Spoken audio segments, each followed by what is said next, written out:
Assalamualaikum warahmatullahi wabarakatuh. Halo guys, kembali lagi bersama saya Bobby Heren. Kali ini saya ingin mengomentari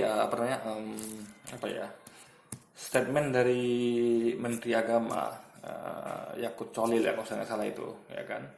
Jadi beliau ini adalah dari GP Ansor ya. Jadi itu ada underbow-nya tuh Banser gitu. Jadi gini guys, beliau ini sudah beberapa kali membuat hal kontroversial ya. Dulu pernah intinya adalah gini, dia coba mengubah pakem yang sudah ada gitu. Jadi gini guys, dia tuh ketika dia itu menyampaikan sambutan ya di Kementerian Agama, dia mengatakan seperti ini guys. Dia mengatakan seharusnya karena dia kan sebagai menteri itu harus didengar oleh bawahannya dari kementerian itu kan. Kalau doa itu harus doa, karena kan dia nggak mau itu kementerian itu seperti ormas agama tertentu gitu. Dia pengen doa itu yang universal gitu. Jadi doanya jadi doanya itu untuk semua gitu. Jadi doanya itu untuk umat Islam, Kristen, Katolik, Hindu, Buddha gitu. Nah, pada pakem yang ada selama ini adalah yang mana mayoritas itu. Jadi yang itu penting gitu. Contoh misalnya kayak saya misalnya di sekolah, saya pernah di sekolah kan, itu kan mayoritas muslim. Ya tentu doanya dan gurunya pun yang doa tuh gurunya tuh memang muslim banyak kan guys gitu. Karena murid muslimnya banyak gitu kan. Nah, ada murid-murid yang agama lain ya, terutama Kristen tuh tapi nggak banyak, paling cuma 10 orang gitu kan dari ratusan siswa gitu. Nah, itu pun guru agama mereka nggak ada gitu. Mereka tuh belajar agama di tempat lain ya. Mereka tuh tidak karena mubazir kalau didatangkan guru agama 10 orang ini gitu guys. Jadi mereka tuh memang digabung gitu untuk menghemat biaya gitu kan. Ini bukan diskriminasi gitu. Karena bahkan yang itu masih mending loh daripada ibu saya. Ibu saya almarhum ya. Itu pernah waktu SMP ya, dia sekolah di Santa Maria. Jadi kita tahu Santa Maria itu adalah sekolah Katolik. Di sana beliau itu belajar agama Kristen gitu. Jadi memang namanya sekolah Maria, tentu dia sekolahnya Katolik. Di situ beliau diajarkan agama Katolik gitu kan. Doanya tentu dengan secara Katolik gitu. Nah, beliau kan memang di situ minoritas, hanya sedikit umat Islam di sekolah tersebut. Nah, jadi beliau kan ngikutin saja gitu guys, ngikutin saja gitu kan. Tapi tetap dalam hati berdoa dengan masing-masing gitu. Ya kan itu cuman di depan itu guru tuh hanya mewakili, tapi tentu yang bukan Katolik itu doanya masing-masing gitu. Nah, sama kayak di sekolah saya misalnya dulu kan, yang umat agama lain itu doa masing-masing ya, mengikuti dengan doa sendiri-sendiri gitu. Jadi itu sebagai simbolisasi saja gitu. Nah, itu yang pakem berlaku selama ini guys. Itu baik sekali gitu. Itu namanya menghormati mayoritas gitu, dan kita harus berasaskan pada kepentingan umatnya gitu. Nah, kayak di Bali juga kan doanya secara Hindu. Nah, umat Islam dan umat lain mengikuti. Di Papua misalnya doa secara Kristen dan umat lain Islam itu mengikuti gitu. Di Aceh mungkin umat Islam pelimanya, umat lain mengikuti, itu pakemnya gitu. Nah, yang nggak bisa dilakukan adalah ya, karena gini, kalau ini dalam Islam ya, Islam itu berlaku lakum dinukum waliyadin. Agamamu, agamaku. Gak bisa dicampur aduk guys ya. Jadi jelas itu haram mencampur agama ya. Kita nggak butuh suatu kaum gitu, karena kita termasuk suatu kaum itu dalam Islam ya. Ini kita bicara mengenai Islam aja dulu gitu kan. Agamamu. Jadi ketika udah masuk ritual kayak doa itu udah masing guys, sama-sama. Jadi ya makanya doa masing-masing. Depan tuh hanya simbolisasi gitu kan ya. Jadi nggak bisa misalnya nih di kementerian atau dimanapun itu, misalnya apalagi misalnya yang doa tuh orang Muslim misalnya, lalu dia doa secara Islam, doa secara Kristen, Hindu, Buddha, itu bagaimana? Itu dia melanggar ajaran agama Islamnya gitu guys. Itu berat sekali dilakukan itu. Mengajarkan untuk orang itu untuk melanggar aturan agamanya. Ini bagaimana kita coba? Nah, kalau mau dipaksakan juga bisa solusinya. Saya ke solusi deh. Kalau mau dipaksakan gini caranya. Misal di kementerian nih, ya kan? Nah, ketika sesi doa, ya gampang. Tinggal dibikin barisannya aja gitu. Ini barisan Islam, Kristen, Hindu, Buddha, atau Katolik. Selesai. Nah, masing-masing dari perwakilan itu, misalnya dari Islam ada di kementerian itu ya, anggaplah ada 10 orang, dari Kristen 3, dari Hindu 5, dari Buddha anggap 8. Ya udah bikin barisan masing-masing dan doa masing-masing gitu. Yang Kristen maju 1 orang, Katolik maju 1 orang, Hindu maju 1 orang. Jadi masing-masing doa di kelompok dia gitu. Jadi yang Muslim dipimpin oleh seorang Muslim, yang Kristiani dipimpin oleh seorang Kristiani, Hindu dipimpin oleh seorang Hindu, Buddha dipimpin oleh seorang Buddha. Itu bagus, itu keren sekali gitu guys. Jadi jadi itu sudah menghargai ajaran Islam gitu, dan tidak memaksa orang Islam untuk melanggar ajaran agamanya. Lakum dinukum waliyadin, agamamu, agamaku gitu. Dipisahkan masing-masing gitu.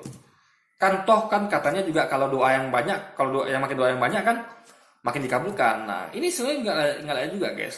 Karena dalam iman, kalau beliau seorang muslim ya, tentu ya doa dikabulkan tuh hanya doa orang-orang muslim. Ya, itu dong keyakinan Islam dong ya kan. Dan Kristen juga begitu. Yang Kristen juga meyakini hanya doa orang Kristen yang nyampe. Hindu, Buddha gitu juga. Itu baru namanya agama gitu. Jadi kalau semua orang doa orang nyampe semua ya, umat Islam doa nyampe, Kristen, Hindu, Buddha nyampe gitu kan. Masing-masing umat ini nggak punya pendirian, nggak punya nggak punya iman gitu. Berarti semua agama benar dong gitu. Anda doa sebagai Muslim benar dong, doa sebagai Kristen benar dong gitu, Hindu, Buddha benar dong gitu. Nggak bisa begitu guys. Ini kan masalah keyakinan.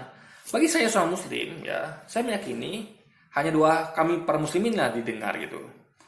Yang Kristen juga gitu seharusnya, Hindu juga gitu, Buddha gitu. Itu baru namanya keyakinan yang benar gitu.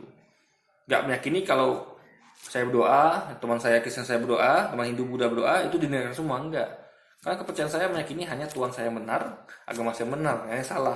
Mereka juga seharusnya begitu itu gitu guys. Itu memang biasa gitu. Ini semua agama itu guys nggak sama gitu. Semua agama mengajarkan kebaikan, tapi nggak semua agama benar. Yang benar hanya agama yang Anda yakini. Itu baru prinsip agama yang benar gitu. Ya kan? Meyakini hanya agama yang benar, agama Anda yang benar, yang lain semua salah. Itu prinsip agama yang benar. Karena kalau semua agama benar, ngapain Anda menjadi seorang Muslim? Bagus Anda hybrid gitu. Masuk Kristen lah, besok lagi Hindu lah, Buddha lah gitu. Toh semua agama benar itu kan tidak seperti itu apanya. Bahkan ketika murtad pun kita tahu murtad tuh besar apanya guys.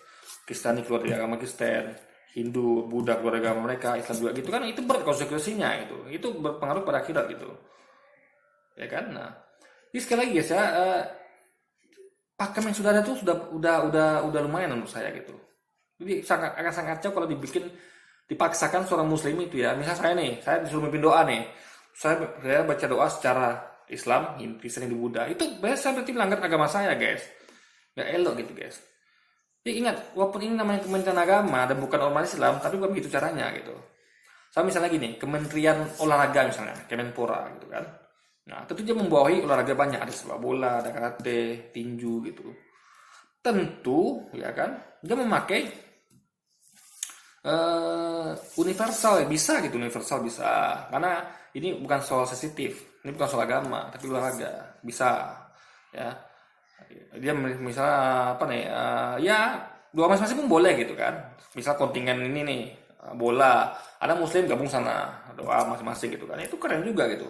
Tapi akan lucu kalau misalnya di baca doa tuh membacakan 5 doa sekaligus gitu. Ini melanggar agama dia gitu. Dalam Islam ya, kalau lain saya nggak tahu agama lain. Dalam Islam itu kami meyakini itu melanggar ajaran agama gitu. Karena dalam Islam berlaku lakum dinukum waliyadin, dan beliau ini seorang menteri agama itu. Makanya saya heran ya, kok menteri agama Islam lagi ya nggak ngerti akan hal begini gitu loh guys. Ya kan? Ini memang kontroversial beliau ini sudah cukup banyak gitu. Mana beliau juga pernah waktu itu Banser itu ya membakar bendera tauhid gitu guys. Jadi mereka pun nggak bisa membedakan mana bendera HTI, mana bendera Rasulullah. Padahal itu banyak ulama di kajian ya. Bendera la ilaha illallah Rasulullah itu adalah bendera Rasulullah, bendera tauhid. Ya kan? Cuman kalau ada HTI yang pakai, atau misalnya saya bikin ormas misalnya, pakai misalnya Islam Indonesia, ya kan? Nah, itu saya pakai bendera tauhid. Itu bukan bendera saya minjam benderanya tauhid gitu loh. Jadi kalau udah bendera tauhid, siapa mau pakai, ini tetaplah bendera tauhid gitu. Bukan jadi bendera milik dari ormas tersebut gitu loh. Misalnya juga kayak lambang Garuda dipakai di baju bola. Itu bukan lambang klub itu. Itu adalah lambang dari negara kita gitu guys. Itu logikanya gitu kan. Jadi banyak sekali hal kontroversial yang beliau juga.